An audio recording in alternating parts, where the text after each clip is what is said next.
Hey, what's up, everybody? Nice to see you again. I've been talking a whole lot about incident response and practicing in scenarios lately, and I want to do a quick YouTube video on some ideas on how you can get started in practicing on incident response. And it doesn't have to be very involved or contrived or difficult to get into cybersecurity incident response training and then practicing with your teams. It can actually be quite fun. So I want to just quickly give you like some ideas on how to get started with your team.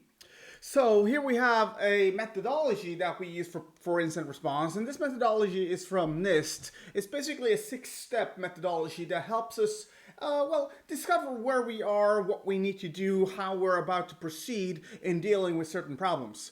And the reason why I wanted to introduce you to a methodology, first of all, is because when we practice for incident response, ideally, we want to develop some methodology, we want to develop procedures, maybe a playbook to help us understand what we need to do when we have a certain problem in the future. And I want to caution you, so I'm going to explain what this methodology means and what it does, but I want to caution you when we create plans and procedures for our teams, don't go too much into the details. Don't create an algorithm like do A, B, and C. Be a bit more abstract and guide your team, have your playbooks guide your incident responders rather than dictating exactly how things should be done. The reason for this is because typically, even though two incident response scenarios might be similar, they are not always the same, and each and every scenario requires a different flavor, a different technique, a different methodology, and it's not a one-size-fits-all in most cases. So the NIST methodology is essentially a little easy to follow methodology that guides your team to indicate where you need to go. And you are basically within two phases here in the beginning. We're basically in what we call a steady phase. We're always preparing, getting ready to deal with incidents, making sure that we have the necessary levels of access, making sure that we have this people trained, making sure that we have logging and monitoring turned on and so on.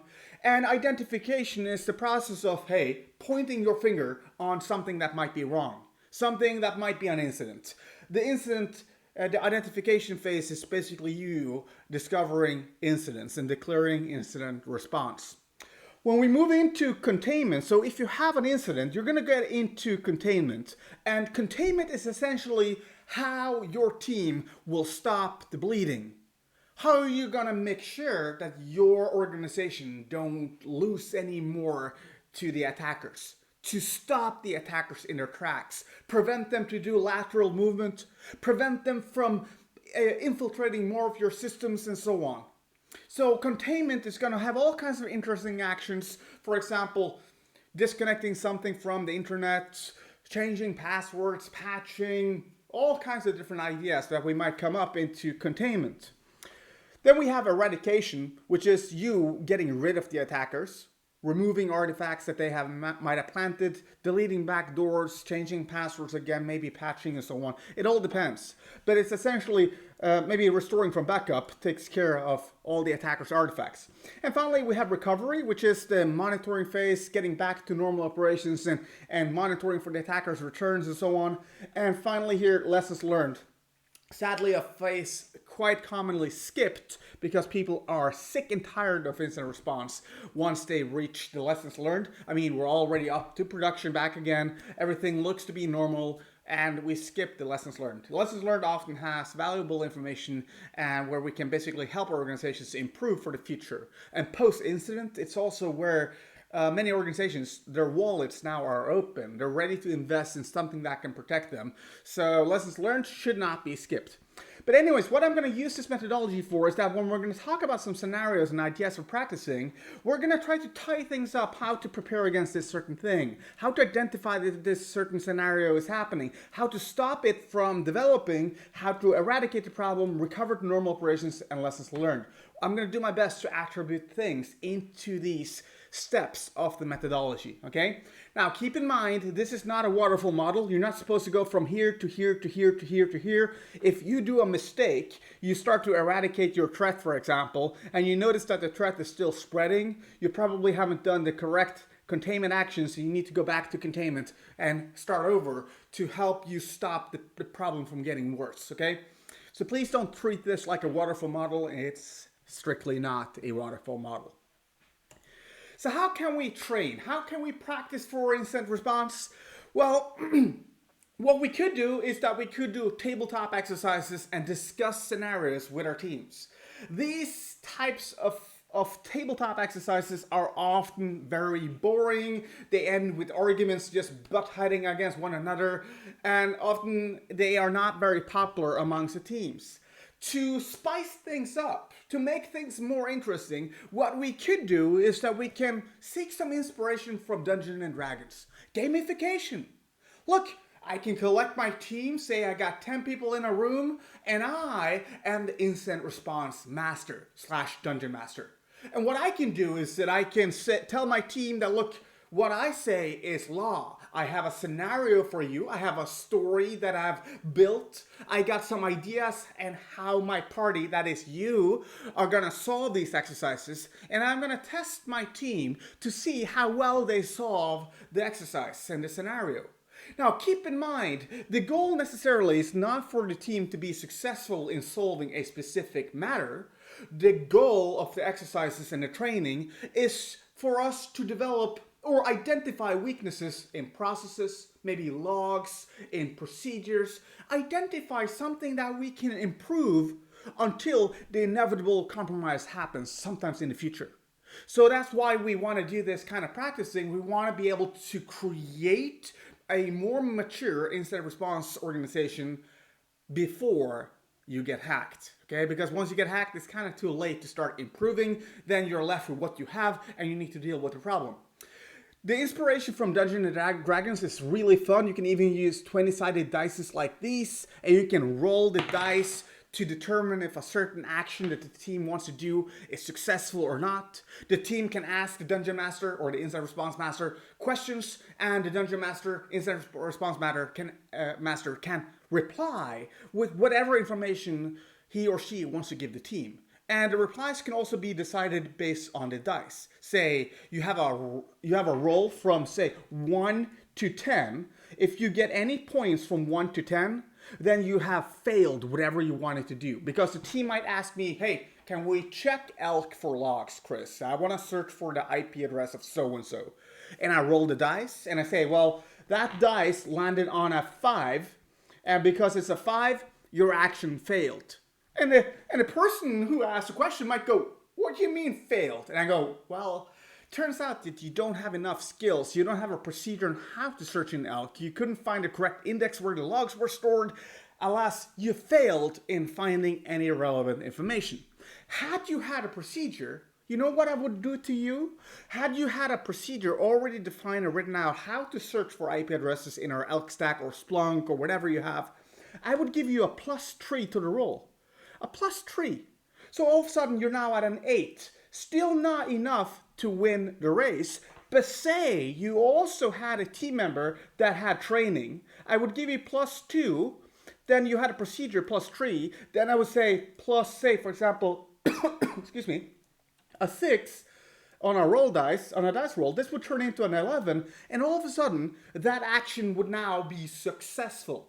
Okay, 11 to 20 would be successful dice rolls. And me as an incident response master, I would tell the team now that, look, because you had training on going through the log environment, because you had a procedure on how to look up things and what to look for, you were able to successfully look through the firewall logs from within indexed logs from ELK. You could see in the firewall logs that you have 3 computer systems communicating out to this remote IP address, okay? I'm just playing off the scenario that I would have told my players about, my team about. It is a lot of fun to do it like this.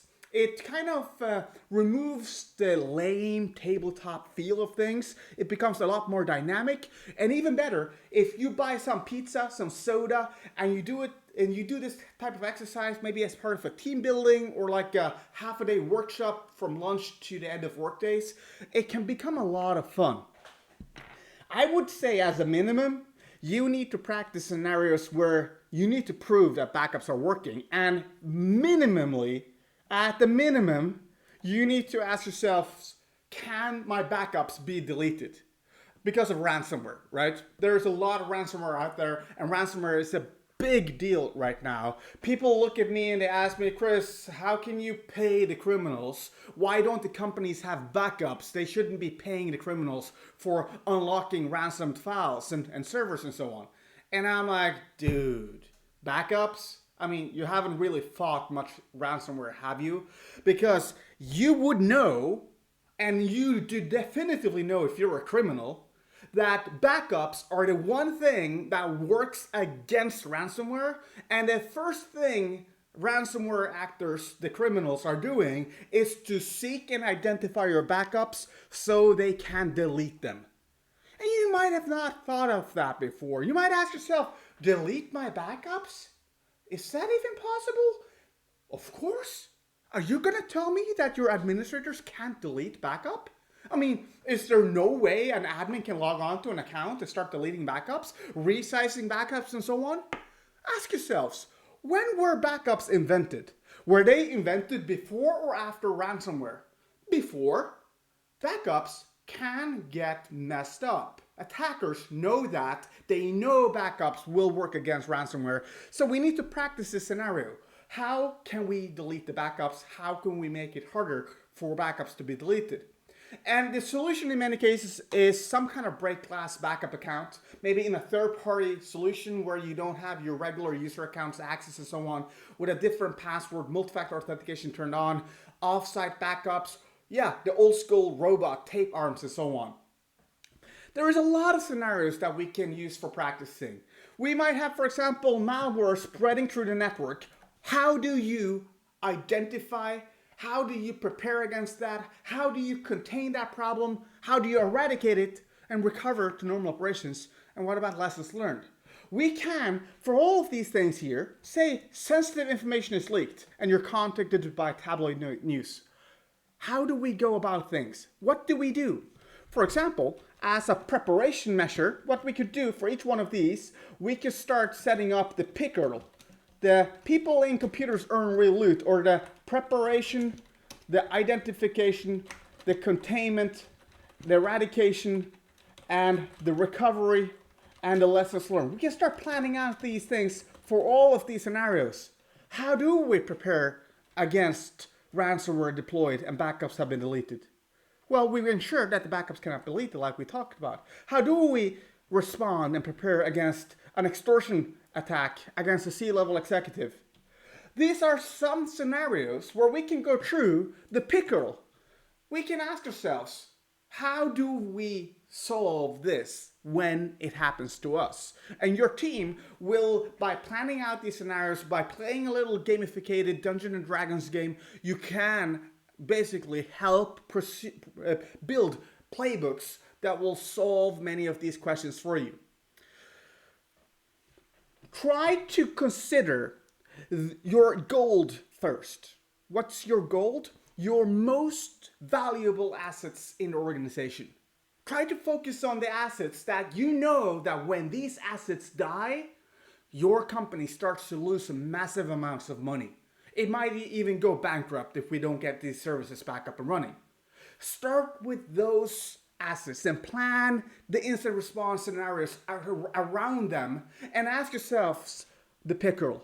How do we prepare against this system getting hacked? Well, segmentation, it might be firewall rules, it might be patch management that is enforced, we might do vulnerability scanning, and so much more. We can take the logs and so on. There are tons of scenarios out there where we can practice, okay? For example, the news outlet calls and claims there has been a leak. Maybe a leak of proprietary data or personal data, right?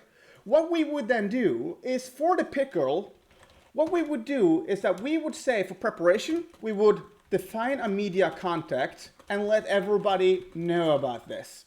What is a media contact? A media contact is somebody responsible to be the single point of contact, media and anyone asking from the outside coming in about the incident should talk to, okay? So that's one action. So actually that's two actions. That's two actions. That's define a media contact and also let everybody know about this. How do you let everybody know about a media contact? Do you have a way to send push notifications to everybody in your organization, maybe an email, maybe an SMS, that, look, any journalist calling about the recent incident, we need to have them talk to our person of contact, XYZ, for example. Peer notification is also a great point. Look, if you have a leak, do you tell your customers? Do you tell the media? Do you do full disclosure? How do you go about notifying everybody surrounding you? Suppliers, customers, and more. What about verification of the leak? Verification of leak. How do you know if this leak is actually trustworthy? Can you figure out where this data has been leaked from? Can you identify if the leak is a fake or a true leak? And if it's a true leak, which system was the reason or was the cause of this leak? These are all good steps for preparation. What about the identification? Well, we can do our own searches on the internet, like brand monitoring, which is one of the things that my company provides. We can search for, say, for example, we can have a fake person in the database, a honey user, that we can search the internet for. So we can check and see, do we have this person anywhere mentioned in Pastebin, on the darknet, and so on? Lots of ideas on how we could potentially identify a little news outlet calls and claims there has been a leak, right? Now, how do we contain this problem? How do we stop the bleeding? That's going to have to be a tactic that the company is going to have to enforce. What kind of tactic, right? You're going to ask yourself, do we tell everybody, or do we Do we contain and clear and tell nobody, maintain secrecy? Or do we basically tell the world, saying that, looks like we've had a breach, it involves 20,000 user accounts, system ABC was compromised because of an outdated patch, and no further damages were done, personal identifiable information, people have been contacted, whatever. That marketing strategy, or maybe a PR strategy will be important for this case here. But it would be a completely different containment tactic for a, say, incident revolving malware spreading on a network. Another containment could, for example, be, say, we need to identify and patch the system revolving around the leak. Or revolving might be a bad word here, but the system which caused the leak, right? So I'm just doing some ad-libbing here. I'm just giving you some ideas on what we could do to plan out these scenarios. Now, for eradication, for recovery, and lessons learned, that's your exercise. What would your organization do? And you don't have to plan out a whole lot. This, everybody, this might be good enough. You don't even need to set up eradication and recovery. You can do that later. Maybe you can do that in the aftermath once you've had this incident. You don't have to implement perfect, but you should have something for a start, something for a beginning. And ideally, we would have this beginning, this plan on how to deal with certain incident response cases for all kinds of different incidents. Like, for example, Bob on an internal network, he's trying to exfiltrate PII data, so personal identifiable data. And how do we prepare against this? Well, we can limit permissions on regular users. We can identify people clicking on folders that they shouldn't be clicking on. We can do all kinds of steps for all of these things. IDE plugins used to attack developer environments, and so much more. Now, notice that these scenarios on the slide right now are very precise. They are very specific, revolving around a certain scenario. These are just some of the ideas that I came up with and other people have come up with. But what you could do is that you could start with something generic. You could say, look, team, we need to plan out DDoS. And if you do a bit of Dungeons and Dragons, the incident response manager would already have a DDoS scenario planned out. There's going to be an attack against say for example, against one of our CMS systems. The website is down. The managing director is just about to do a press conference. It's going to look really bad if the front websites are down and so on.